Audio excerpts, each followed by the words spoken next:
Hello friends, कैसे हैं? आशा करता हूँ बहुत ही अच्छे होंगे। और आज हम लोग करने वाले हैं आपका एक नया जो है आप लोगों के लिए आरआरबी ग्रुप डी के लिए जो एग्ज़ाम 2025 में होने वाला है, ठीक है, उसी का सिंपल पेपर। ठीक है, जैसा कि आपको एग्ज़ाम में प्रश्न पूछे जाते हैं बिल्कुल उसी तरीके से, जैसा पेपर पूछा जाता है बिल्कुल उसी तरीके से मैंने इस क्लास को जो है बनाया हुआ है।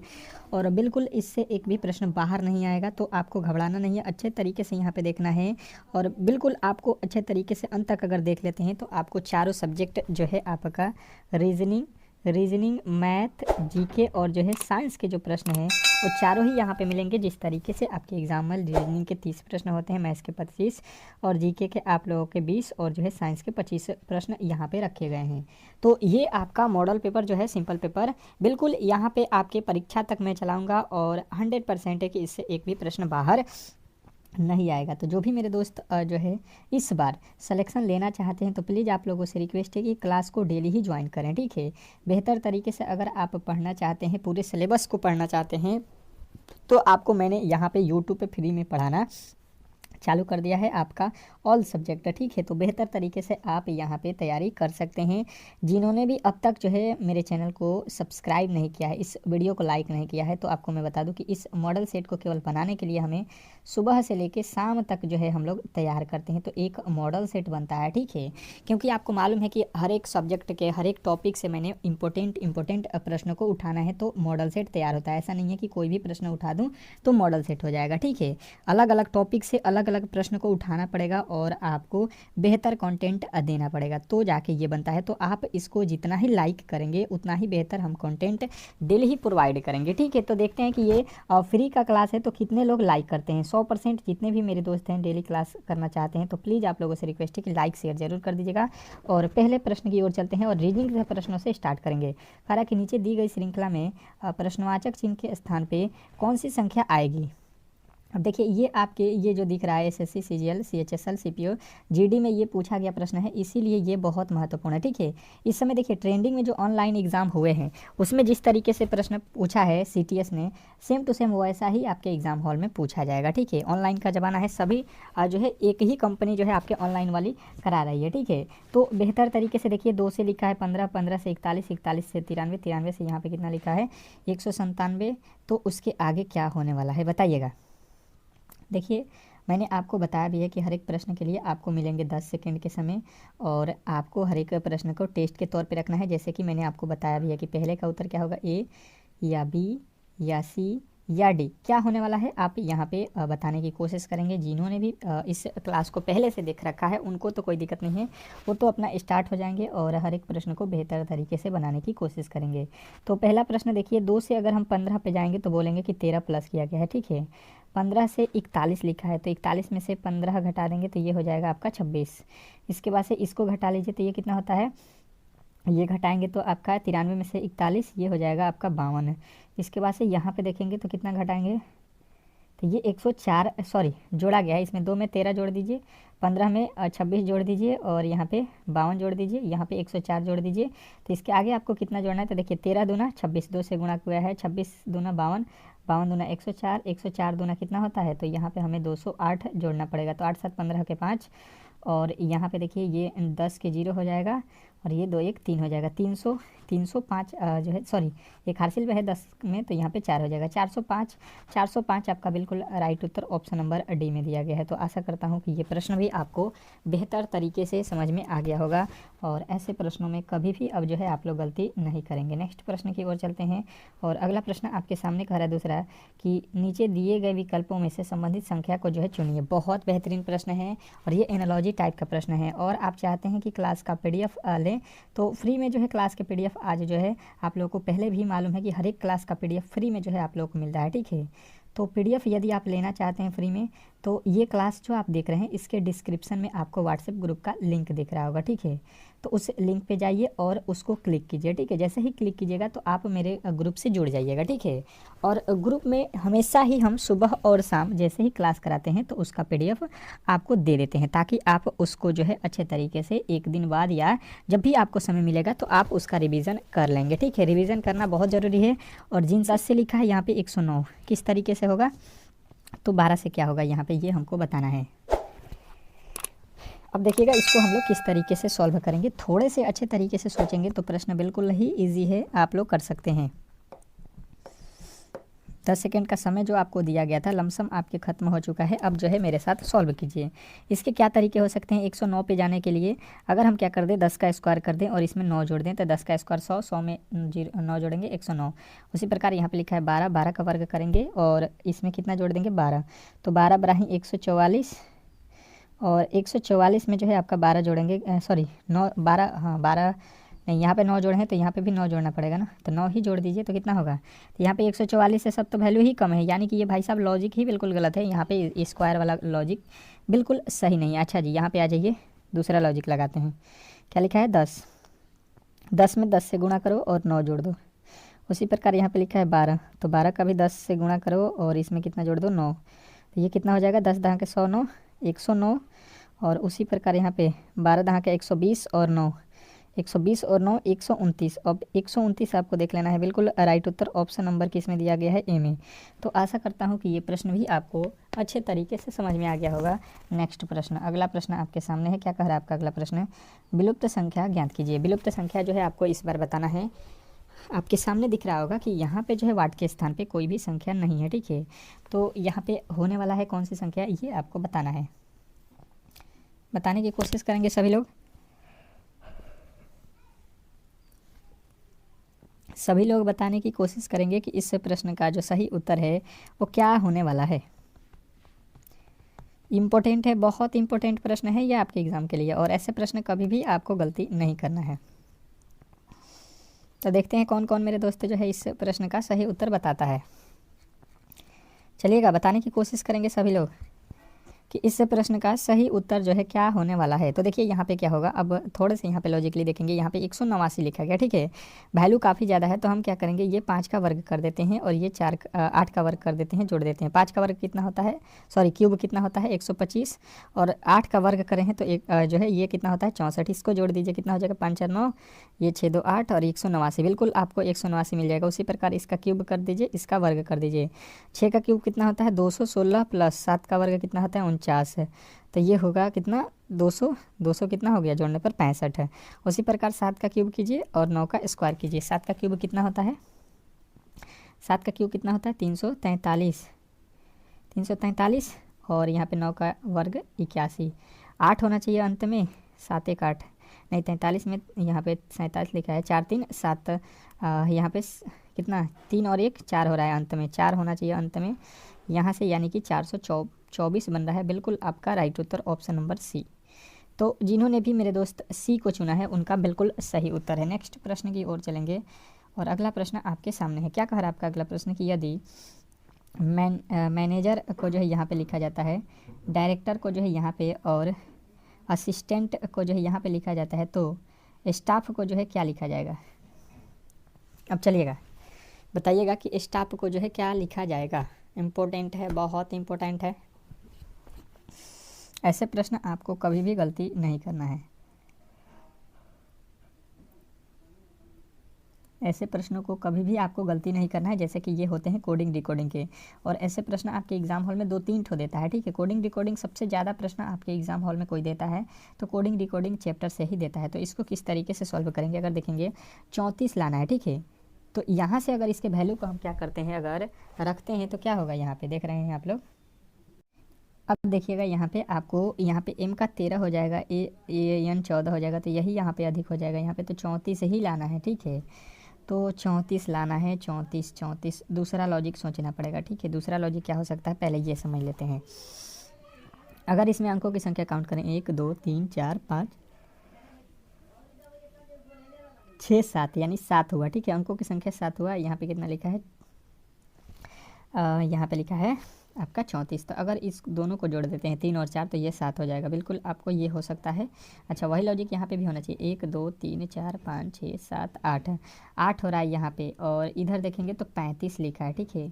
तो यहाँ पे देख लीजिए 35 को क्या लिखा है, 35 को 3 और 5 8 हो जाएगा। बिल्कुल आपको यहाँ पे भी मिल गया। अच्छा, वही लॉजिक यहाँ पे भी होना चाहिए। 1 2 3 4 5 6 7 8 9, 9 है तो इधर देखिए 36 लिखा है।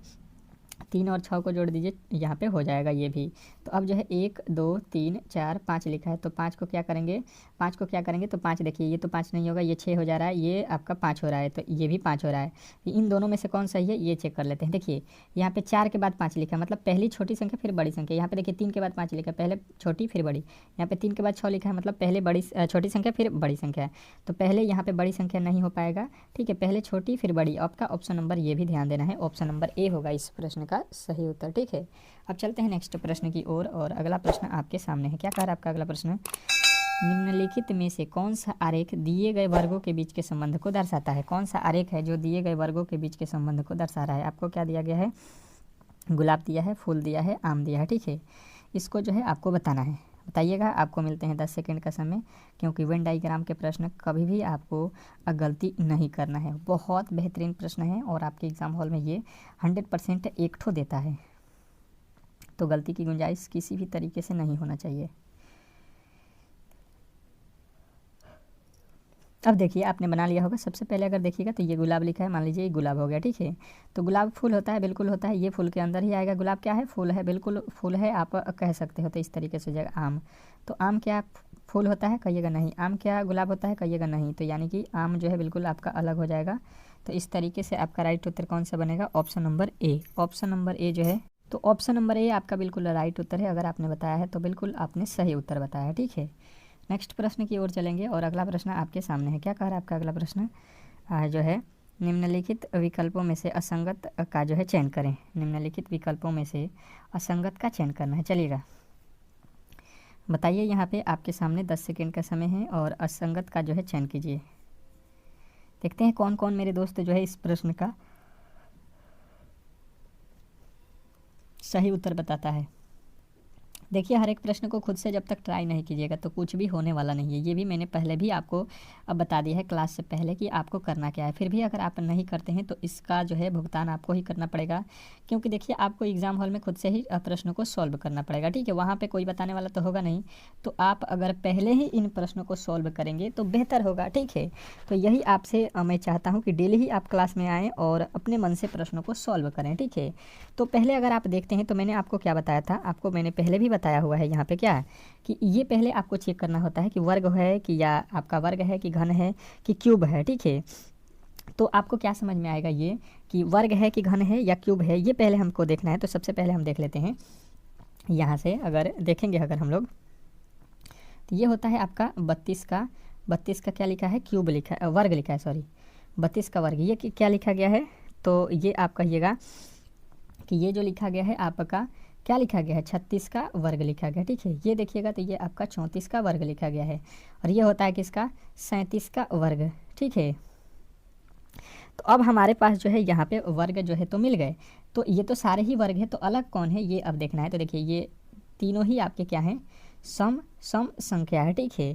परंतु अगर हम देख लेते हैं तो ये वाला अंतिम वाला जो है आपका 37 का है। तो 37 क्या है, 37 क्या है, विषम जो है संख्या है, विषम है। तो आपका राइट उत्तर जो बनेगा वो कौन सा बनेगा, ऑप्शन नंबर आपका बिल्कुल डी के साथ जाना था। अगर आप डी बताए हैं तो बिल्कुल राइट उत्तर है, इसमें किसी तरीके के डाउट नहीं होना चाहिए। नेक्स्ट प्रश्न की ओर चलेंगे, और अगला प्रश्न आपके सामने है। क्या कह रहा है आपका अगला प्रश्न, देखिएगा और बताने की कोशिश करेंगे सभी लोग कि यहाँ पे कह रहा है कि नीचे दी गई अक्षर श्रृंखला श्रेणी को ज्ञात कीजिए। नीचे दी गई अक्षर श्रृंखला श्रेणी को जो है आपको क्या करना है, ज्ञात करना है। तो चलिए ज्ञात कीजिए और इस प्रश्न का सही उत्तर बताइए। ये भी प्रश्न बहुत इंपॉर्टेंट है, आपको मिलते हैं 10 सेकंड के समय, और ये थोड़े से अलग तरीके के प्रश्न हैं। सॉल्व तो आप कर सकते हो, ऐसा नहीं है कि नहीं कर सकते हो, थोड़े से लॉजिक को जो है आपको समझना है, बिल्कुल आप कर सकते हो। देखिएगा यहाँ पे y होता है कितने पे, 25 पे, h कितने पे होता है, 8 पे, ये क्यूब कितने पे होता है, 17 पे, z कितने पे होता है फिर 26 पे। तो देखिएगा यहाँ से यहाँ जाने में 9 जोड़ा गया है, यहाँ से यहाँ जाने में 8 से 17 9 जोड़ा है, 25 से 8 पे ये भी 9 जोड़ा है, ठीक है। तो इसके आगे भी आपको क्या करना पड़ेगा, 9 जोड़ना पड़ेगा। तो 26 में 9 जोड़िएगा, 9 ही होगा। 9 पे आता है आपका आई, बिल्कुल पहला अक्षर आई से होना चाहिए। पहला अक्षर आई से जो भी नहीं है वो गलत है। दूसरा देख लीजिए, जेड होता है आपका 26 पे, 26 से डी होता है आपके 4 पे, ये होता है आपका 26 पे, फिर यहाँ से ये एच होता है 8 पे, ये होता है 12 पे। तो देखिएगा तो यहाँ से 4, यहाँ से 4, फिर यहाँ से आगे चलेंगे 4 जोड़ देंगे तो 12 4 16, 16 पे कौन सा अक्षर आएगा, पी आएगा। और पी जो है आपके बिल्कुल राइट उत्तर हो जाएगा, ऑप्शन नंबर सी। तो आशा करता हूँ कि ये प्रश्न भी आपको बेहतर तरीके से समझ में आ गया होगा और ऐसे प्रश्नों को आप लोगों को कभी भी गलती नहीं करना है, ठीक है। नेक्स्ट प्रश्न की ओर चलेंगे और अगला प्रश्न आपके सामने है। क्या कह रहा है आपका अगला प्रश्न? दी गई आकृति में त्रिभुजों की संख्या ज्ञात कीजिए। जो दिया गया आकृति है इसमें जो है त्रिभुजों की संख्या आप लोगों को काउंट करना है। बताएंगे कि यहाँ पे जो है टोटल त्रिभुजों की संख्या जो है कितनी है। टोटल जो है त्रिभुजों की संख्या कितनी है। जो भी मेरे दोस्त देख रहे हैं बिल्कुल 100% सही उत्तर यहाँ पे बताना है आपको। यहाँ पे एक टाइपिंग मिस्टेक हुआ है, ये 14 है, ठीक है। अब आपको काउंट करना है। बताइए, देखते हैं कौन कौन मेरा दोस्त जो है इस प्रश्न का सही उत्तर बता देता है। जो भी बताएगा त्रिभुजों की संख्या बिल्कुल आप जो है यहाँ पे काउंट कर लेना है। अब देखिए यहाँ पे मैं काउंट करता हूँ, आपने कितना बताया है ये बाद में हम काउंट करेंगे। ये पहले देख लीजिए, ये बर्फी टाइप का जो फिगर है इसको आपको मैंने बताया हुआ है। छोटे छोटे काउंट कीजिए, 1 2 3 और ये 4 हो जाएगा, ठीक है। अब जो है 4 के बाद से अगर देखिएगा तो इसमें टोटल त्रिभुजों की संख्या मैंने आपको बताया हुआ है कि इसमें जो बड़ी संख्या है उसका 2 गुना कर देंगे तो 4 दूना कितना हो जाएगा 8। इसमें त्रिभुज होंगे। फिर उसी तरीके से यहाँ पे कितना हो जाएगा 8, ठीक है। 8 8 तो ये हो गया, कोई दिक्कत नहीं है। 8 के बाद से 8 8 16 हो गया। 16 के बाद से हम देखेंगे तो ये हमारा हो जाएगा 17, ये हमारा हो गया 18। 18 जो है इसमें टोटल त्रिभुजों की संख्या है। और जिन्होंने भी ऑप्शन नंबर डी को चुना है वो बिल्कुल सही उत्तर है, उसमें किसी तरीके के डाउट नहीं होना चाहिए, ठीक है। नेक्स्ट प्रश्न की ओर चलेंगे और अगला प्रश्न आपके सामने है। अगला प्रश्न जो भी मेरे दोस्त देख रहे हैं बिल्कुल आपको बताना है। अगला प्रश्न देखिए आपके सामने आ चुका है। ये एनालॉजी का प्रश्न है। कह रहा है यहाँ पे कि नीचे दी गई विकल्पों में से संबंधित संख्या को चुनिए। नीचे दिए गए विकल्पों में से संबंधित संख्या को चुना है। जैसे कबड्डी लिखा है, ठीक है, तो कबड्डी का संबंध बोल रहा है 7 से है। तो पोलो का संबंध हम लोगों को बताना है। चलिएगा 10 सेकेंड, इससे ज़्यादा तो इसमें लगना भी नहीं चाहिए, इसके उत्तर आ जाने चाहिए, ठीक है। गलती की गुंजाइश इसमें तो होनी नहीं चाहिए। देखिए आपको मालूम है कि कबड्डी खेलने वाले की संख्या यहाँ पे दिया गया है, कितना है होता है 7। कबड्डी में टोटल प्लेयरों की संख्या आपको मालूम है 7। तो उसी प्रकार पोलो खेलने वाले प्लेयरों की संख्या कितनी होती है, तो आपको याद होना चाहिए कि पोलो में कितने प्लेयर होते हैं, 4 प्लेयर खेलते हैं। तो बिल्कुल आपका राइट उत्तर ऑप्शन नंबर बी के साथ जाना था, ठीक है। अगर आपने बी को चूज किया है तो बिल्कुल सही उत्तर है। नेक्स्ट प्रश्न, अगला प्रश्न कह रहा है कि श्रृंखला श्रेणी को पूरा करें। क्या करना है, जो दिया गया है श्रृंखला श्रेणी इसको जो है आपको पूरा करना है। बिल्कुल सरल तरीके से मैंने इस तरीके के प्रश्न आपको सॉल्व कराया हुआ है, तो गलती गुंजाइश नहीं है। गलती की गुंजाइश किसी भी तरीके से नहीं होना चाहिए। अब जो पहले से क्लास कर रहे हैं मेरे दोस्त, तो गलती की गुंजाइश नहीं होनी चाहिए। बेहतर स्कोर आपका आ रहा होगा अब पहले से, क्योंकि मैंने सारे ही आपके लॉजिक बता रखा है और कुछ जो बचे हुए हैं नए लॉजिक वो भी आपको साथ में बता रहा हूँ, ठीक है। और बिल्कुल इससे एक भी प्रश्न बाहर नहीं देखने को मिलेगा एग्जाम हॉल में, ये गारंटी है, ये 100% गारंटी है। आप देख लो उठा के प्रीवियस ईयर के प्रश्न 100% आपसे बनेंगे प्रश्न, ठीक है।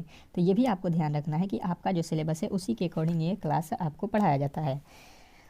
अब देखिएगा अगर हम देखते हैं यहाँ पे पी और पी के बाद कोई नहीं, यहाँ पे देखिए ओ आर जी कहीं पे लिखा गया है, बिल्कुल जी लिखा गया है। जी के पहले क्या लिखा है, तो डी लिखा है, तो जी के पहले हम भी डी लिख देते हैं यहाँ पे, ठीक है। फिर जी के बाद आई, जी के बाद यहाँ पे आई होना चाहिए, ठीक है।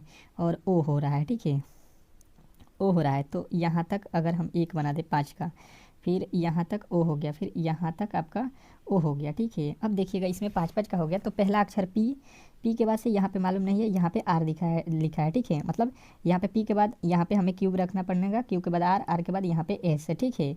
अब डी के बाद क्या है, डी के बाद जी है, बिल्कुल आपने भर दिया क्या, पहले डी क्यू, फिर जी, फिर आई, फिर एस भरा है।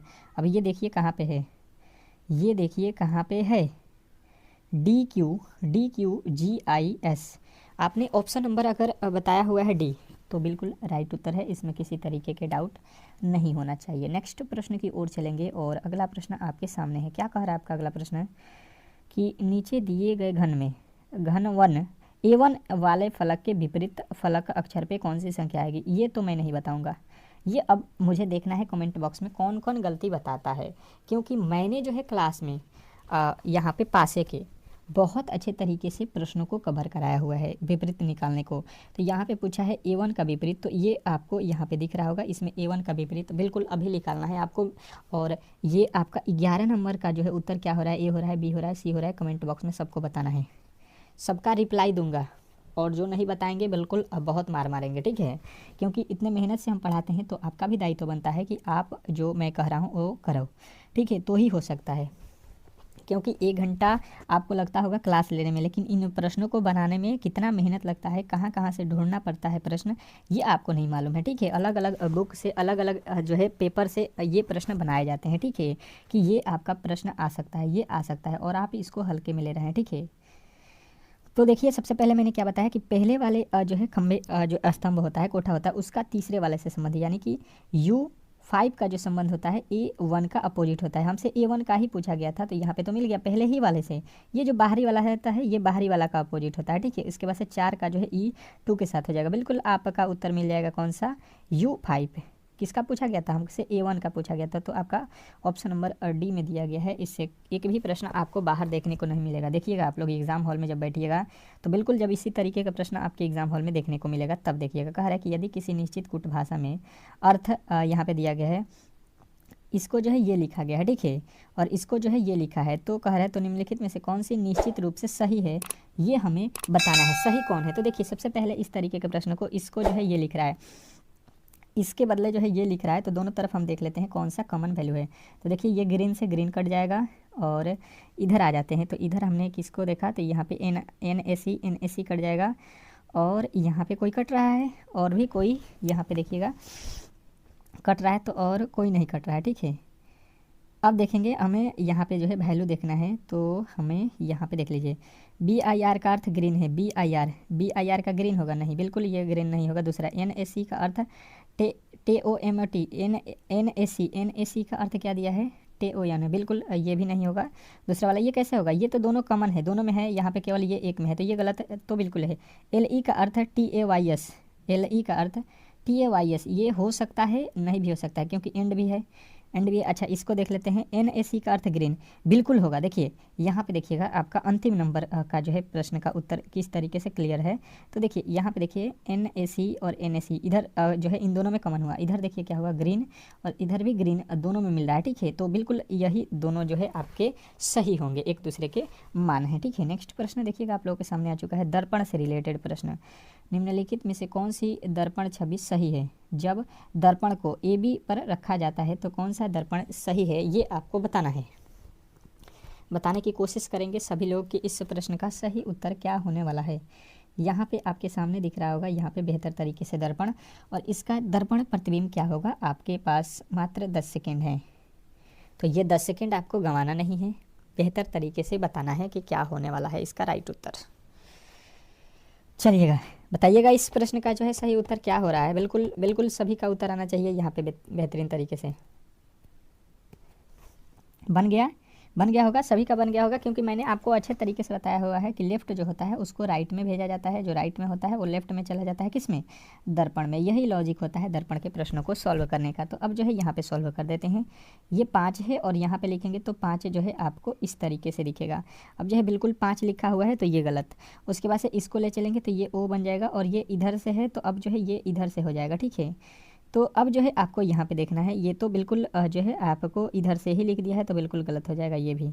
उसके बाद से ये तो सही है, दोनों में ही कॉमन है, ये दोनों में कॉमन है, ये दोनों एक जैसे हैं। अब देखिए ये भी दोनों में एक जैसे हैं। अब ये 4 को देख लीजिए, ये 4 और ये 4 देख लीजिए। 4 को जब इस तरीके से हम यहाँ पे ले जाएंगे तो ये क्या हो जाएगा, 4 इधर से है तो अब इधर से बनेगा। ठीक है, तो इधर से बन रहा है, ये जो है बिल्कुल जो 4 यहाँ पे लिखा है बिल्कुल उसी तरीके से यहाँ पे लिख दिया है, तो बिल्कुल ये गलत हो जाएगा। यानी कि जो है आपका ऑप्शन नंबर बी में जो है आपको किसी भी तरीके के डाउट नहीं होना चाहिए। तो मैंने आपको बताया भी है कि आप गलती वाले को ढूंढिएगा, सही वाले बिल्कुल आपके सामने आकर बैठ जाएंगे। नेक्स्ट प्रश्न कह रहा है कि निम्नलिखित विकल्पों में से वह व्यंजन का मान कौन सा व्यंजन का मान सबसे बड़ा है। इसमें जो है कौन से व्यंजन का मान सबसे बड़ा है, तो अब जो है इन चारों ही व्यंजन को सॉल्व करना पड़ेगा। ठीक है, थोड़े से फास्ट कैलकुलेशन जिसका होगा वो तो कर सकता है। ठीक है, जिनका कैलकुलेशन थोड़ा सा गड़बड़ है उनके लिए प्रॉब्लम है ऐसे प्रश्न। तो आपको 1-2 प्रश्न कैलकुलेशन देता है रीजनिंग में, जैसे कि आपका टाइम लॉस किया जाए। तो आपने मेरी क्लास अगर बेहतर तरीके से पढ़ा हुआ है तो कहिएगा भाई साहब इसको तो हम फाड़ देंगे। देखिए यहाँ पे सबसे पहले क्या करेंगे हम लोग, भाग करेंगे, तो यहाँ से भाग देंगे 6 हो जाएगा, और 6 में 2 से गुणा करेंगे, 6 दूना 12, और 12 में 6 जोड़ेंगे 18 आ गया। बिल्कुल हमें कलम चलाने की भी आवश्यकता नहीं पड़ेगी। यहाँ पे देखिए पहले भाग देंगे तो 5 दूना का 10, यहाँ पे 2 हुआ, 2 में 4 से गुणा करेंगे, 4 दूना 8, और 1 जोड़ देंगे 9 हो जाएगा। यहाँ पे पहले भाग देंगे 2 से 16 में तो 8 आएगा, 8 में 3 से गुणा करेंगे, 8 तरीके 24, 24 में से 4 घटा देंगे तो ये हो जाएगा 20। ये देखिए यहाँ से भाग देंगे तो 6 दूना का 12, 6 होगा, 6 में 4 से गुणा करेंगे, 4 छक्का 24, 24 में 4 जोड़ देंगे, 24 4 28 हो जाएगा। तो बिल्कुल आपका राइट उत्तर जो बनेगा, सबसे अधिक वाला मान देख लीजिए कौन सा आया है, 28 आया है। तो गलती की गुंजाइश भी नहीं होनी चाहिए, आपको फटाफट से प्रश्नों को सॉल्व करना है मेरे साथ। नेक्स्ट प्रश्न, अगला प्रश्न आपके सामने है, कह रहा है, क्या कह रहा है आपको अच्छे तरीके से यहाँ पे देखिएगा कि एक्स का भाई के है, जेड का एक्स का बेटा है, जेड जो है एक्स का बेटा है, पी जो है के का बेटी है, एन जो एन के साथ विवाहित है, जी और एक्स बहनें हैं, तो फिर जी जो है जेड से किस प्रकार संबंधित है ये आपको बताना चलिएगा। यहाँ पे अच्छे तरीके से हम इसका वेन डायग्राम से प्रश्न को सॉल्व करते हैं। एक्स और के भाई हैं, एक्स और जो है के, ये दोनों ही भाई हैं, ठीक है, दोनों भाई हैं, तो ये प्लस होंगे दोनों। अब इसके आगे कह रहा है कि जेड जो है के का बेटा है, जेड कौन है, यहाँ पे एक्स का बेटा कौन है, जेड है, ठीक है, ये बेटा है, प्लस रखिए। पी जो है के की बेटी है, पी कौन है, के की बेटी यहाँ पे है, पी बेटी है, माइनस है। और एन जो है एन से विवाहित है, कौन, पी जो है एन से विवाहित है, इन दोनों का जो है विवाह हुआ है, तो ये प्लस है, तब इन दोनों का विवाह है। जी जो है एक्स की बहन है, जी कौन है, एक्स की बहन, ये एक्स की बहन कौन है, जी है, ठीक है, ये बहन हो गई। फिर जी जो है जेड से किस प्रकार संबंधित है, ये जेड है, इसका जो है ये जी कौन लगेगी, तो देखिए ये इसके कौन है, ये इसके कौन है, ये इसके पिता हैं, ठीक है।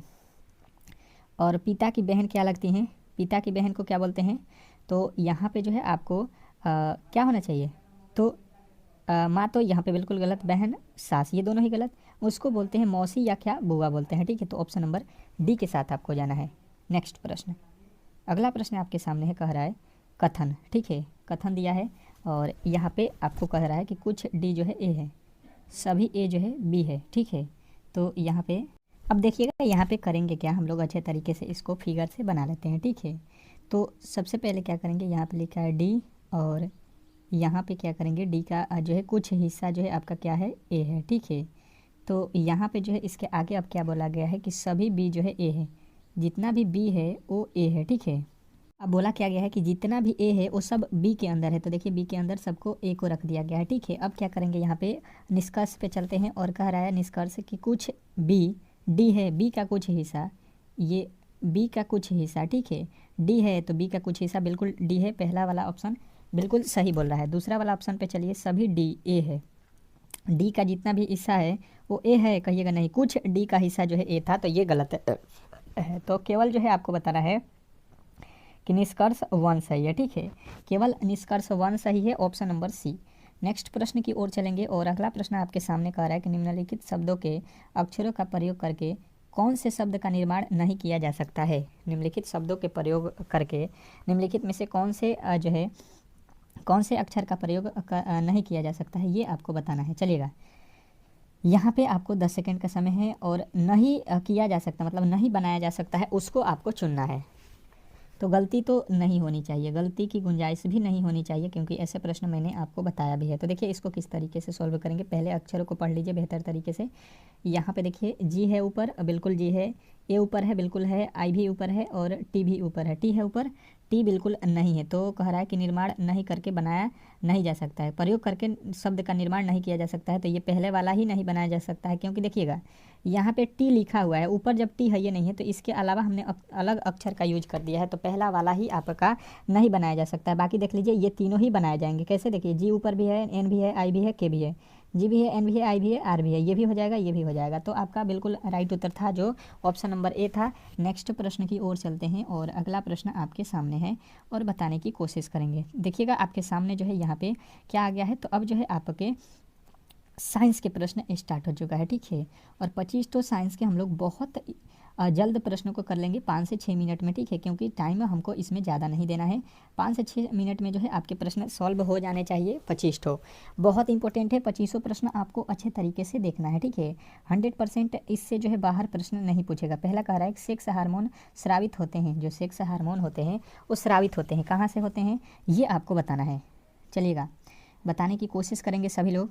सेक्स हार्मोन जो है कहाँ से स्रावित होते हैं, तो आपको बताना है कि ये होता है आपके सेक्स हार्मोन है तो ये आपका कहाँ से होता है, एड्रिनल ग्रंथियाँ से, ठीक है, एड्रिनल ग्रंथियाँ द्वारा। नेक्स्ट प्रश्न देखिएगा आप लोगों के सामने आ चुका है कि मानव त्वचा का रंग बना होता है, मानव त्वचा का रंग बनता है, किससे बनता है ये आपको बताना है। बताने की कोशिश करेंगे सभी लोग कि 27 नंबर प्रश्न का जो है सही उत्तर क्या होने वाला है।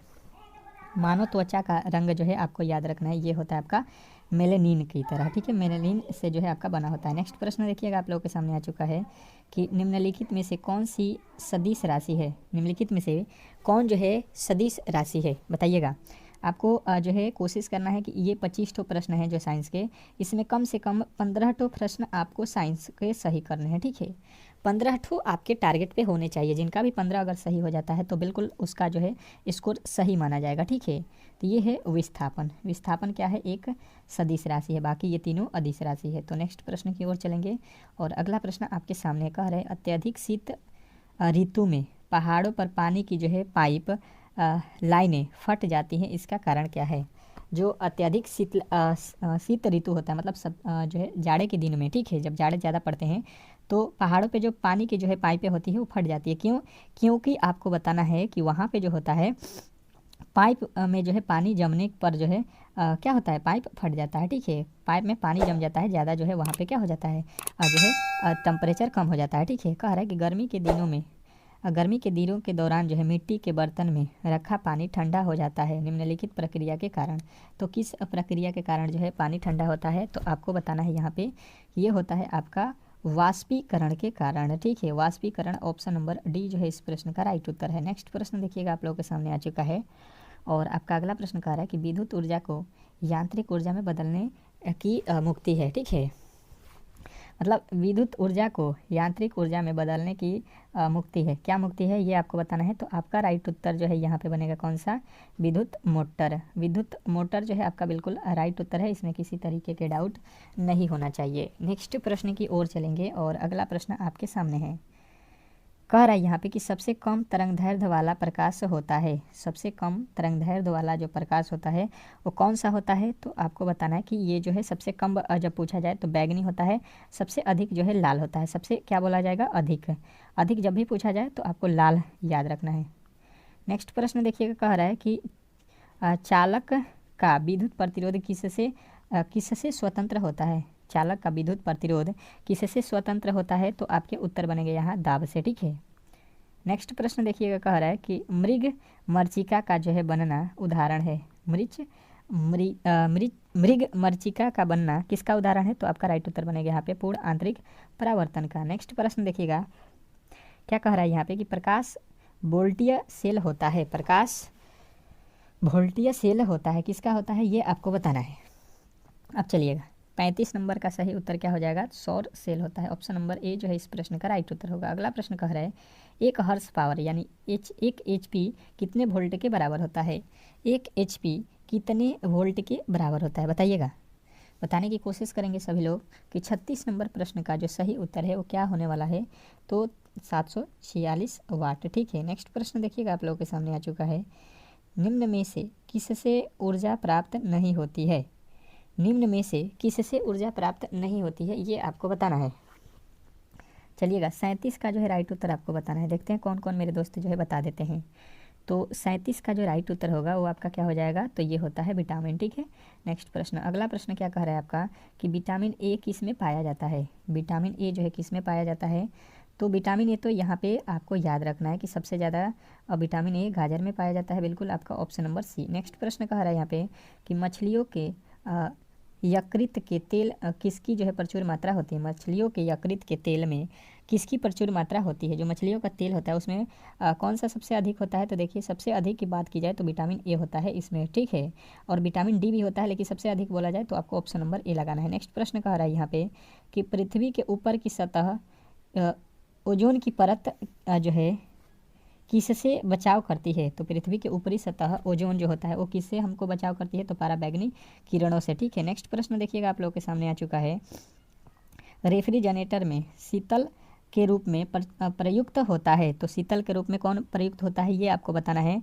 तो आपका राइट उत्तर आएगा ये जो है फिनॉल 12 होता है, ठीक है। नेक्स्ट प्रश्न देखिएगा आप लोगों के सामने आ चुका है, क्या कह रहा है आपका अगला प्रश्न यहाँ पे कि सर्वप्रथम मानव ने किस धातु का उपयोग किया था, सर्वप्रथम मानव ने किस धातु का जो है उपयोग किया था ये आपको बताना है। चलिएगा बताने की कोशिश करेंगे सभी लोग, तो ये जो है तांबा का किया था। नेक्स्ट प्रश्न, अगला प्रश्न देखिए कह रहा है कि कौन सी धातु स्वतंत्र अवस्था में पाई जाती है, कौन सी धातु है जो स्वतंत्र अवस्था में पाई जाती है। तो सोना जो होता है ये स्वतंत्र अवस्था में पाया जाता है। नेक्स्ट प्रश्न कह रहा है कि समुद्र के पानी से कौन सी धातु निकलती है? समुद्र के पानी से कौन सी धातु निकलती है, बताइएगा।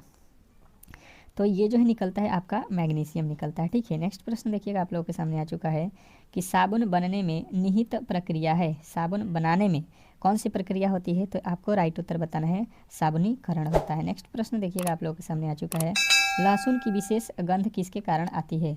लहसुन जो होता है उसका विशेष गंध आता है, वो किसके कारण आता है? अब बताइएगा, सभी लोग बताएंगे। तो ये जो है क्यों आता है? तो आपको बताना है क्लोरी घटक के कारण। नेक्स्ट है अगला प्रश्न कह रहा है यहाँ पे कि जो है सेंटी की खोज किसने की थी? सीमेंट की खोज किसने की थी, सॉरी। तो सीमेंट का जो खोज है अगर आपसे पूछा जाए तो आपको बताना है जोसेफ आस्पडीन ने किया था, ठीक है। नेक्स्ट प्रश्न देखिएगा, आप लोगों के सामने आ चुका है कि फलों को पकाने वाली गैस कौन सी है? फलों को जो है पकाने वाली गैस आपको बताना है। चलिएगा, बताने की कोशिश कीजिए सभी लोग कि फलों को पकाने वाली गैस कौन सी है। तो एथिलीन है, आपको मैंने क्लास में एक बार पहले भी बताया हुआ है, ठीक है। तो गलती की गुंजाइश नहीं होनी चाहिए। नेक्स्ट प्रश्न देखिएगा, आप लोगों के सामने आ चुका है कि कौन सी गैस प्रकाश संश्लेषण की प्रक्रिया के लिए आवश्यक है? कौन सा गैस है जो प्रकाश संश्लेषण के लिए आवश्यक है? तो प्रकाश संश्लेषण के लिए आपको तो अच्छे तरीके से मालूम है, कार्बन डाइऑक्साइड होता है। नेक्स्ट प्रश्न देखिएगा, आप लोगों के सामने आ चुका है कि सूर्य पर ऊर्जा का निर्माण होता है। सूर्य पर ऊर्जा का जो निर्माण होता है वो कौन होता है, ये आपको बताना है। चलिएगा, सूर्य पर जो है ऊर्जा का निर्माण होता है, तो आपका राइट उत्तर क्या बनेगा? यहाँ पे नाभिकीय विखंडन द्वारा होता है, ठीक है। तो इस तरीके से आपके साइंस के टोटल जो है 25 प्रश्नों को हम लोगों ने कवर कर लिया, ठीक है। अगर आपको इसमें से 15 प्रश्न अगर आपको आ गया था तो बिल्कुल आपका बहुत अच्छा स्कोर है। आप एग्ज़ाम तक 100% है कि 22-23 प्रश्न करने लगेंगे, ठीक है। चलिएगा, अब चलते हैं अगले प्रश्न की ओर। और अगला प्रश्न यहाँ पे देखिएगा, आपके सामने आ चुका है जीके का, ठीक है। जीके के प्रश्न को फटाफट से कर लेते हैं। यहाँ पे 20 जो आपका जीके का प्रश्न पूछता है, तो ये भी आपके लिए बहुत महत्वपूर्ण है जीके, क्योंकि 20 प्रश्न बहुत इंपॉर्टेंट होते हैं आपके एग्जाम के लिए। पहला प्रश्न कह रहा है सती प्रथा का सर्वाधिक विरोध किसने किया था? सती प्रथा का सर्वाधिक विरोध जो है किसने किया था? तो आपको बताना है कि ये जो है राजा राम मोहन राय ने किए थे। तो ऑप्शन नंबर ए जो है आपको राइट उत्तर करना था। नेक्स्ट प्रश्न देखिएगा, आपके सामने आ चुका है और इस प्रश्न का जवाब दीजिएगा। कह रहा है यहाँ पे कि अंतिम जो है मुगल शासक कौन था? अंतिम मुगल शासक कौन था, बताइएगा। बताने की कोशिश करेंगे कि अंतिम मुगल शासक कौन था। दूसरे नंबर का जो है राइट उत्तर क्या होने वाला है? तो आपका उत्तर जो बनेगा ये कौन सा होगा? तो अंतिम जो था वो आपको बताना है बहादुर शाह जफर था। नेक्स्ट प्रश्न देखिएगा, कह रहा है कि मौर्य वंश का जो है अंतिम सम्राट कौन था? मौर्य वंश के जो है अंतिम सम्राट था वो कौन था? अब ये मज़ेदार प्रश्न है, तो ये जो है आपको याद रखना है, बृहद्रपथ था, ठीक है। नेक्स्ट प्रश्न देखिएगा, कह रहा है यहाँ पे कि निम्नलिखित में से किससे ऊन प्राप्त नहीं होती है? ऊन जो है किससे नहीं बन सकता है, प्राप्त नहीं हो सकता है, ये आपको बताना है। तो ऊन जो है आपको बताना है कि सूअर जो होता है उससे नहीं बनता है, ऑप्शन नंबर ए। बाकी ये तीनों से बनता है, ठीक है। तो आपको घबराना नहीं है, अच्छे तरीके से प्रश्नों को याद रखना है। अगला प्रश्न कह रहा है कि रेल इंजन के आविष्कारक कौन है? बहुत बेहतरीन प्रश्न है और आपके एग्जाम हॉल में इस तरीके के प्रश्न पूछे जाएंगे, ठीक है। तो याद रखना है कि रेल इंजन के आविष्कारक जो हैं वो आपके कौन हैं? जॉर्ज स्टीफेंस, ठीक है। नेक्स्ट प्रश्न, अगला प्रश्न कह रहा है कि स्वर्ण मंदिर किस झील पर स्थित है? स्वर्ण मंदिर किस झील पर जो है स्थित है, बताइएगा। बताने की कोशिश करेंगे सभी लोग। स्वर्ण मंदिर, तो स्वर्ण मंदिर आपको याद रखना है अमृत सरोवर झील पर स्थित है। नेक्स्ट प्रश्न आपके सामने कह रहा है कि इंसुलिन का जो है प्रयोग किस बीमारी को जो है ठीक करने के लिए किया जाता है? इंसुलिन का प्रयोग कौन सी बीमारी को जो है ठीक करने के लिए किया जाता है, बताइएगा। तो ये जो है मधुमेह को जो है ठीक करने के लिए किया जाता है। नेक्स्ट प्रश्न देखिएगा, आप लोगों के सामने आ चुका है, पुष्कर मेला कहाँ लगता है? पुष्कर मेला वीवीआई प्रश्न है, वीवीआई कर लीजिएगा, बहुत बहुत इंपॉर्टेंट है, बहुत बार एग्जाम में पूछा गया प्रश्न है। तो पुष्कर जो लगता है वो आपका कहाँ लगता है? अजमेर में, ठीक है। राजस्थान में अजमेर जो है वहाँ पे लगता है। नेक्स्ट प्रश्न देखिएगा, कह रहा है कि विश्व क्षय रोग टीबी यानी टीबी दिवस कब मनाया जाता है? विश्व क्षय रोग कब मनाया जाता है? तो आपके उत्तर बनेगा ये जो है आपके 22 मार्च को मनाया जाता है। नेक्स्ट प्रश्न देखिएगा, आप लोगों के सामने आ चुका है, अंतर्राष्ट्रीय मजदूर दिवस कब मनाया जाता है? ये आपको यहाँ पे वीवीआई कर लेना है, आपके एग्जाम हॉल में पूछा गया प्रश्न है। और ये सभी लोगों को यहाँ पे आज का जो है WH क्वेश्चन रहेगा, ठीक है। HW रहेगा यहाँ पे होमवर्क, ठीक है। यहाँ पे देखते हैं कौन कौन इसका उत्तर बताता है, क्योंकि ये बहुत ईजी प्रश्न था। आज़ाद हिंद फौज की स्थापना कहाँ हुई थी? जो नहीं बताएंगे वो जो जानते हैं वो कमेंट बॉक्स में बता देंगे, जो नहीं जानते हो कमेंट बॉक्स पढ़ लीजिएगा, मैं भी आपको कमेंट बॉक्स में बता दूंगा, ठीक है। पहले आपको कोशिश करना है, देखता हूँ कौन कौन बताता है। तो ये जो है सिंगापुर है, ठीक है। नेक्स्ट प्रश्न देखिएगा आप लोगों के सामने आ चुका है कि शास्त्रीय संगीत कहाँ से लिया गया है? शास्त्रीय संगीत कहाँ से लिया गया है? तो सामवेद से लिया गया है। नेक्स्ट प्रश्न, अगला प्रश्न आपके सामने है कि विद्युत बल्ब में फिलामेंट किसका होता है? विद्युत बल्ब में जो फिलामेंट होता है वो किसका होता है? तो ये टंगस्टन का होता है। ये तो आपको इजीली प्रश्न है, बता सकते हो। कह रहा है कि बुध किस वंश से संबंधित थे?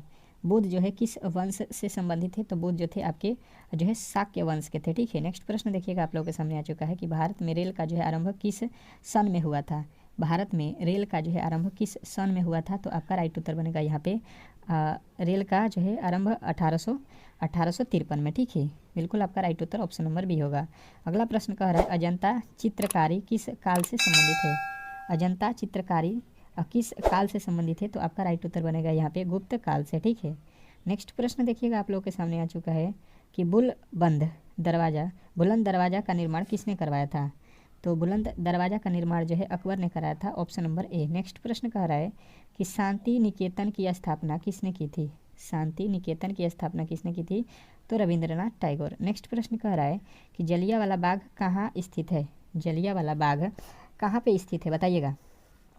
तो जलियांवाला बाग जो है आपको बताना है अमृतसर में स्थित है। नेक्स्ट प्रश्न, अगला प्रश्न कह रहा है कि पोंगल किस राज्य का जो है चर्चित पर्व है? पोंगल जो है किस राज्य का चर्चित पर्व है? तो ये तमिलनाडु में मनाया जाता है पोंगल। ऑप्शन नंबर आपका बी जो है इस प्रश्न का राइट उत्तर होगा। तो जो है यहाँ पे आपके 20 जो है जीके के प्रश्न यहाँ पे समाप्त हो चुका है, ठीक है। तो आपको बताना है कि ये आपको कैसा जो है यहाँ पे क्वेश्चन लगा और इसमें कितने आपने सही किया। अगर आपने 8+ क्वेश्चन सही किया है इन जीके के प्रश्नों में से तो बहुत अच्छा स्कोर माना जाएगा। अब जो है मैथ के प्रश्नों की ओर चलते हैं और मैथ के प्रश्नों को सॉल्व करते हैं, ठीक है। पहला मैथ के प्रश्न आपके सामने है और इसको सॉल्व कीजिए। मैथ का पहला प्रश्न आप लोगों के सामने है और बेहतर तरीके से आपको बताना है, ठीक है। मैथ के प्रश्न के लिए जैसे कि आपको टाइम दिया जाएगा 20 सेकंड का और 20 सेकंड से अधिक नहीं लगना चाहिए, ठीक है। क्योंकि आपको भी मालूम है कि आपके एग्जाम हॉल में बहुत ही कम समय दिए जाएंगे आपके एग्जाम के लिए, तो बेहतर तरीके से आपको जो है इन प्रश्नों को सॉल्व करना है, ठीक है। तो यहाँ पे देखिएगा क्या कह रहा है कि पहला प्रश्न मैथ का कि जो है 47 मीटर प्रति सेकंड की गति से चल रही कोई ट्रेन एक सिग्नल को जो है 11 सेकंड में पार करती है, तो ट्रेन की लंबाई जो है आप लोगों से पूछा गया कि वो ट्रेन जो है कितनी लंबी है। चलिएगा बताने की कोशिश करेंगे सभी लोग कि इस प्रश्न का जो है सही उत्तर क्या होने वाला है। बेहतर तरीके से आपको मैंने बताया भी है कि आप कोशिश कीजिए कि हर एक प्रश्न को खुद से सॉल्व करें, ठीक है। तो ही एग्जाम हॉल में आप जो है बड़ा स्कोर कर पाइएगा, और यह अन्यथा आप सोचिएगा कि केवल हम पढ़ाएं और आप केवल देखें तो फिर दिक्कत हो जाएगा, ठीक है। तो अब देखिए इसको किस तरीके से सॉल्व करते हैं। देखिए सिग्नल जो रहेगा ये इस तरीके से ही सिग्नल खड़ा होता है। इस प्रकार जो सिग्नल बना होता है तो ट्रेन की लंबाई ही सिग्नल को पार करेगा, ठीक है। ट्रेन की लंबाई जितना होगा वही सिग्नल को पार कर सकता है, बाकी और सिग्नल के जो है लंबाई कुछ नहीं होगा, ठीक है। सिग्नल तो एक जगह पे खड़ा है, ये तो एकदम ठोस है। तो ट्रेन को पार करना है यानी कि सिग्नल की लंबाई नहीं है, केवल ट्रेन की लंबाई हमको ज्ञात कर देना है, वही जो है लंबाई हो जाएगा, ठीक है। तो यहाँ पे जो है हम ट्रेन की लंबाई मतलब क्या है, दूरी है। तो दूरी निकालना है तो दूरी बराबर क्या हो जाएगा, दूरी बराबर होता है चाल। चाल चाल कितने का है, चाल चाल दिया है 47 मीटर प्रति सेकंड, तो 47 लिख दीजिए, 47 मीटर प्रति सेकंड, ठीक है। तो 47 गुणे कितना हो जाएगा आपका, समय कितना लिखा है, चाल बराबर क्या होता है, सॉरी दूरी बराबर क्या होता है, दूरी बराबर यहाँ पे सूत्र ही पहले लिख देता हूँ। दूरी बराबर होता है चाल गुणा समय, ठीक है। चाल गुणे क्या होता है, समय। तो चाल आपका कितना दिया गया है, चाल दिया गया है आप कितने की स्पीड से है 47 के, और गुणा कितना, तो समय कितना लगा है 11 सेकंड। तो ये गुणा कर देंगे, ये 11 7 77, 11 4 44 और 7 44 7 कितना होता है, 51 होता है ना। तो ये आपका 117 मीटर लंबा जो है दूरी बोलिए वो ट्रेन का ही होगा, ठीक है। ट्रेन ही उतना लंबा है, केवल पुल कह रहे हैं आपको, खंभे को पार करना है, मतलब ट्रेन पार कर देगी तो टोटल यहाँ पे जो है ट्रेन की ही लंबाई हम लोग निकाल देंगे, ठीक है। नेक्स्ट प्रश्न देखिएगा आप लोगों के सामने आ चुका है, क्या कह रहा है आपका अगला प्रश्न कि जो है एक बक्से में 80 जो है डिटर्जेंट सॉप थे जिसमें से 64 का उपयोग कर लिया गया है, तो बॉक्स में जो है अब कितने जो है प्रतिशत डिटर्जेंट बचे हुए हैं ये आपको बताना है। अब चलिएगा, ये बहुत से सिंपल प्रश्न हैं और आपके एग्जाम हॉल में 25 ठो मैथ के जो प्रश्न दिए जाएंगे उसमें से लमसम आपके 15 ठो ईजी होते हैं, ठीक है, जो सभी लोग कर लेंगे। परंतु जो 10 ठो होता है वो बहुत मुश्किल होता है और वही 10 ठो आपको बना के आना है। इस तरीके के तो सभी लोग बनाएंगे, तो ऐसे भी प्रश्न आपको आने चाहिए, ये नहीं कि जो है केवल कहने से होगा, आपको आना भी चाहिए बेहतर तरीके से। तो बताइए इस प्रश्न का जो राइट उत्तर है वो क्या होने वाला है। तो देखिएगा, समझने की कोशिश कीजिए आप लोग। तो मेरे पास जो है 80, एक बॉक्स में 80 जो है डिटर्जेंट थे, जिसमें से मैंने 64 का यूज कर लिया है। तो बचे हुए मेरे पास कितना हो जाएगा, 16 हुआ। 16 जो है बचा है अभी, ठीक है, मेरे पास क्या है, बचा है। तो अब यहाँ पे बोला क्या गया है, अच्छे तरीके से देखिए। अब कह रहा है कि बॉक्स में बचे हुए का, हमें तो संख्या मालूम है 16, लेकिन संख्या नहीं पूछा है, ये प्रतिशत में पूछा है। तो इसका परसेंटेज निकाल दीजिए। 16 कितने में से बचा है, कितने में था पहले, 80, और गुणा कर दीजिएगा 100 से। बिल्कुल आपका राइट उत्तर बनेगा 10 से 10, 8 दूना का 16, 2 में 10 से गुणा करेंगे, 10 दूना का 20%। कितना हो जाएगा आपका राइट उत्तर, 20% जो है बचा हुआ है, ठीक है। तो ऑप्शन नंबर आपका जो है राइट उत्तर बी बनेगा। नेक्स्ट प्रश्न, अगला प्रश्न कह रहा है कि राम और राजू की आयु का अनुपात यहाँ पे दिया गया है, ठीक है। यदि इनकी आयु का योग 252 वर्ष हो तो इनकी आयु के बीच का अंतर आपको ज्ञात करना है। अब ये मजेदार प्रश्न है और ये आपको बताना है। देखते हैं कौन कौन मेरे दोस्त जो है इस प्रश्न का सही उत्तर बताते हैं। चलिएगा, आपको बहुत कम समय मिलेगा एग्जाम हॉल में, ठीक है, तो मैं भी आपको केवल जो है 20 सेकंड ही दे रहा हूँ, क्योंकि आपको वहां पे भी 20 से 25 या 1 मिनट आखिरी आपको बनाना है, तो पढ़ना भी है उसमें ना। तो मैं भी तो आपको पढ़ने को समय दे रहा हूँ, उसके बाद से 20 सेकंड सॉल्व करने को दे रहा हूँ, ठीक है। पढ़ रहा हूँ और मेरे साथ भी आप लोगों को टाइम मिल रहा है सॉल्व करने का। तो अब देखिए इसको किस तरीके से सॉल्व करते हैं। राजू और राम दो लड़के हैं, ठीक है, इनकी आयु का अनुपात है। तो यहाँ पे जो है अनुपात जब भी दे, ये है राजू, ठीक है, राम है, और ये राजू है, ठीक है। तो इनके अनुपात जब दिया गया है तो इसको हम लोग मान लेंगे कि ये 4x है, इसका जो है एज है, और ये 5x है, ठीक है। अब कह रहा है कि इनके आयु का योग, इनके आयु का योग है, तो इनका योग देखिए हम क्या कर रहे हैं, एक तो 4x का है और एक 5x का है, इसको जोड़ेंगे तो कितना हो जाएगा, 252 हो जाएगा, ठीक है। हमें दिख रहा है कि इधर जोड़ेंगे तो 5 और 9 होगा, ठीक है। तो अब यहाँ से देखिए 9 के पहाड़ में कट जाएगा, तो x का वैल्यू कितना आएगा, यहाँ पे देखिए 9 दूना का 18 हो जाएगा, और यहाँ पे कितना बचा, और यहाँ पे कितना बचा, तो ये आपका बच जाएगा 18 7 9 8 72, 9 8 72 एक्स। अब देखिए दोनों का एज का अंतर निकालेंगे, एक का एज अगर 4x है, एक का 5x है, तो 5 में से 4 घटाएंगे तो एक ही बचेगा, एक एक्स बचेगा, तो एक का वैल्यू अगर निकालिएगा तो 18 28 ही आएगा। तो आपका बिल्कुल राइट उत्तर ऑप्शन नंबर बी हो जाएगा। या आप चाहेंगे तो 4 में 28 से गुणा कर लीजिए, 5 में 28 से गुणा करके घटाइए, देखिए 28 ही आपका राइट उत्तर होगा। तो ऑप्शन नंबर बी के साथ आपको जाना है, ठीक है। नेक्स्ट प्रश्न की ओर चलेंगे और अगला प्रश्न आपके सामने है। क्या कह रहा है आपका अगला प्रश्न, बताने की कोशिश करेंगे सभी लोग। कह रहा है आपका अगला प्रश्न कि किसी निश्चित राशि को 12% की साधारण वार्षिक ब्याज पर 5 वर्षों के लिए जमा करने पर 4560 रुपया ब्याज प्राप्त होता है। तो जमा की गई राशि जो है ज्ञात कीजिए। तो उसने कितना जो है जमा किया है राशि, ये आपको बताना है। चलिएगा, अब ये भी वीआई प्रश्न है, बहुत इंपॉर्टेंट प्रश्न है, इसको नोट कर लीजिएगा, क्योंकि एग्जाम हॉल में सेम टू सेम इसी तरीके के प्रश्न भी आपको दिए जाते हैं। तो गलती की गुंजाइश तो यहाँ पे नहीं होना चाहिए, गलती की गुंजाइश बिल्कुल नहीं होना चाहिए। बताएंगे इस प्रश्न का जो है सही उत्तर आप लोग। साधारण ब्याज से 100% हर एक एग्जाम में प्रश्न पूछता है, और चक्रवृद्धि ब्याज में, इन दोनों ही टॉपिक से एक एक प्रश्न, मतलब 2 प्रश्न इस जो है टॉपिक से पूछा ही जाएगा, एक साधारण ब्याज और एक चक्रवृद्धि ब्याज। एसआई और सीआई आपको अच्छे तरीके से पढ़ लेना है, ठीक है। जिनको भी नहीं मालूम है वो एक बार अच्छे तरीके से पढ़ लेंगे, नहीं तो डेली क्लास कीजिएगा तो हम क्लियर ही कर देंगे। हर एक दिन एक एक प्रश्न कराएंगे, जिस तरीके के प्रश्न आपके एग्जाम हॉल में पूछते हैं, तो लमसम आपको क्लियर हो जाएगा, क्योंकि अभी तो समय है। तो देखिए सबसे पहले दिया क्या है, आर का वैल्यू दिया है, यहाँ पे मैं लिख देता हूँ, जो परसेंटेज होता है यहाँ पे दर होता है, तो दर दिया है यहाँ पे 12% का, ठीक है, 12% पे उधार दिया गया है। फिर जो है साधारण ब्याज, जो है ब्याज कितना है, एसआई कितना है ब्याज, तो सिंपल इंटरेस्ट जो है आपको यहाँ पे नहीं मालूम है। और यहाँ पे कह रहा है साधारण ब्याज वार्षिक ब्याज की दर से 5 वर्षों का, तो यहाँ पे जो है आपका समय दिया गया है, ठीक है। क्या दिया है, समय, समय कितना दिया है यहाँ पे देखिएगा, समय जो दिया है वो कितना है, समय बराबर टाइम, टाइम जो दिया है 5 वर्ष, और जो है जमा की गई राशि इतना रुपया प्राप्त होती है, जमा की गई राशि जो है इतना प्राप्त होती है, मतलब यहाँ पे आपको ये समझना है कि जमा की गई राशि ज्ञात करें, मतलब आपका ब्याज कितना दिया गया है यहाँ पे। अब देखिएगा बोल रहा है कि साधारण ब्याज जो है 5 वर्षों में कितना मिल रहा है, यानी कि एसआई उसको कितना मिला, तो 4560 रुपया मिला। तो वो जमा की गई राशि जो है हमको बताना है। तो हमको मालूम है कि साधारण ब्याज, साधारण ब्याज एसआई बराबर सूत्र क्या होता है, P इंटू आर बटा T इंटू आर बटा 100 होता है, ठीक है। अब इसी पे बैठा दीजिए यहाँ पे। यहाँ पे बैठा दीजिए। इसका वैल्यू देखिए कितना दिया था, साधारण ब्याज का देखिए कितना दिया है, कितना साधारण ब्याज है 4560 बराबर यहाँ पे कितना दिया है, पी का वैल्यू नहीं मालूम है हमको, तो ये पी को छोड़ दीजिए। टी कितना है, समय कितना है 5 वर्षों के लिए, दर कितना है 12% और बट्टा में जो है कितना है 100 है, तो 100 रखिए, ठीक है। अब इसको सॉल्व कीजिए, अब इसको सॉल्व कर दीजिएगा, बिल्कुल आपका राइट उत्तर बन जाएगा। देखिए 5 के पहाड़े में 20 5 100 हो जाएगा। अब देखिए क्या 12 के पहाड़े में कट जाएगा, तो यहाँ पे देख लेते हैं 6 के पहाड़े में ये 2 मर्त में, 6 के पहाड़े में ये 6 सत्ते 6 छक्के 6 सत्ते 42 7 होगा, फिर यहाँ पे 3 36 छचा का 36 यहाँ पे हो गया, फिर 2 से ये 10 हो जाएगा, यानी कि 10 7600 जो है आपका राइट उत्तर बनेगा, ठीक है। नीचे यहाँ पे 10 है, तो 10 से तिरछा तिरछी गुणा करेंगे तो 10 और आ जाएगा यहाँ पे, तो 7600 रुपया जो है हम लोगों का जमा हुआ था, जो कि 5 वर्ष में 400 जो है 60 रुपया उस पे जो है केवल ब्याज हम लोग को देना था, ठीक है। तो ऑप्शन नंबर आपने बी बताया है, तो बिल्कुल ही राइट उत्तर है, इसमें किसी तरीके के डाउट नहीं होना चाहिए। नेक्स्ट प्रश्न की ओर चलेंगे और अगला प्रश्न आपके सामने है। कह रहा है आपका अगला प्रश्न कि एक वस्तु को 243 रुपए में बेचने पर जो है 10% की हानि होती है, तो वस्तु का क्रय मूल्य ज्ञात करें। बहुत इंपॉर्टेंट प्रश्न है, वीवीआई कर लीजिएगा।